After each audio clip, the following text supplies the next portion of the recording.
আসসালামু আলাইকুম। আমি সাথীস কিচেনে আপনাদের আরও একবার স্বাগত জানাই। বাঙালির প্রিয় খাবার মানেই ভর্তা ভাত, আর তাই আজকে আপনাদের জন্য নিয়ে হাজির হয়েছি তিল ভর্তা রেসিপি। এই ভর্তাটি বানানো খুবই সহজ। আমি চেষ্টা করেছি সব ধরনের টিপস সহ ভর্তাটি শেয়ার করার। আশা করছি আমার ভিডিওটি আপনাদের কাছে ভালো লাগবে, আর ভালো লাগলে অবশ্যই একটি লাইক দিবেন। চলুন তাহলে শুরু করা যাক ভর্তাটি বানানো। তিল ভর্তাটি করার জন্য যা যা উপকরণ লাগবে সেই উপকরণগুলো আমি এখানে নিয়ে নিছি। তিল ভর্তা করার জন্য আমি 1 কাপ পরিমাণ তিল নিয়েছি, আর কয়েকটা গোটা রসুনের কোয়া ছিলে নিয়েছি, আর একটা পেঁয়াজ কুচি করে নিয়েছি, আর নিয়েছি কয়েকটা গোটা শুকনা মরিচ, আর নিয়েছি 2 টেবিল চামচ সরিষার তেল। এখন চলে যাব মূল রেসিপিতে। তিল ভর্তা করার জন্য আমি প্রথমেই তিলগুলোকে ভেজে নিচ্ছি। চুলার তাপ মিডিয়াম টু লো হিটে রেখে তিলগুলোকে ভেজে নিতে হবে। খুব বেশি সময় লাগবে না এটা ভাজতে। তিল ভর্তাটি করার জন্য আমি এখানে দেশি তিলটা পরিষ্কার করে নিয়েছি। আপনারা চাইলে সাদা তিলটা নিতে পারেন। কিছুক্ষণ ভাজার পরে দেখবেন তিলগুলো ফুটে উঠবে, আর তিল থেকে একটা সুঘ্রাণ বের হচ্ছে এবং তিলের রঙটা হালকা বাদামি রং ধরবে। দেখবেন এ পর্যায়ে তিলটা ভাজা হয়ে গেছে। তিলটা ভাজার পরে কিন্তু চুলা থেকে সঙ্গে সঙ্গে নামিয়ে আরেকটা পাত্রে ঢেলে নিতে হবে, নয়তো প্যানের তাপে তিলগুলো আরও বেশি কড়াভাবে ভাজা হয়ে যাবে।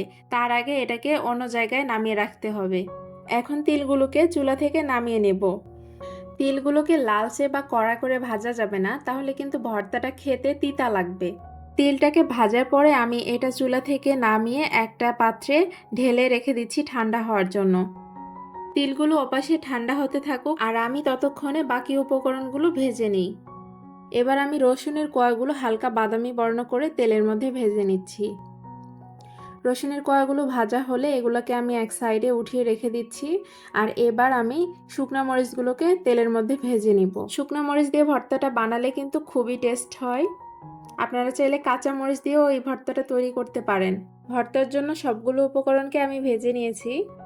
এবার ভর্তাটা বেটে নেব। প্রথমেই আমি স্বাদ মতো লবণ দিয়ে ভাজা মরিচ আর রসুনটাকে বেটে নিচ্ছি।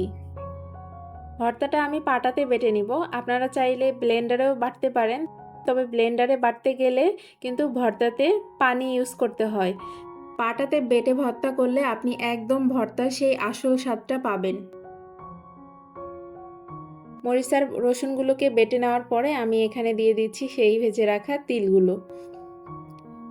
তিলগুলোকে আমি ভালোভাবে বেটে নিচ্ছি।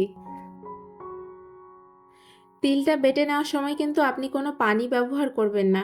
তিলটা বাটতে বাটতেই দেখবেন তিল থেকে একটা তেল বের হয়ে আসতেছে, আর এই তেল থেকেই কিন্তু ভর্তাটা আঠালো হয়ে যাবে, আর খেতেও অনেক মজা হবে।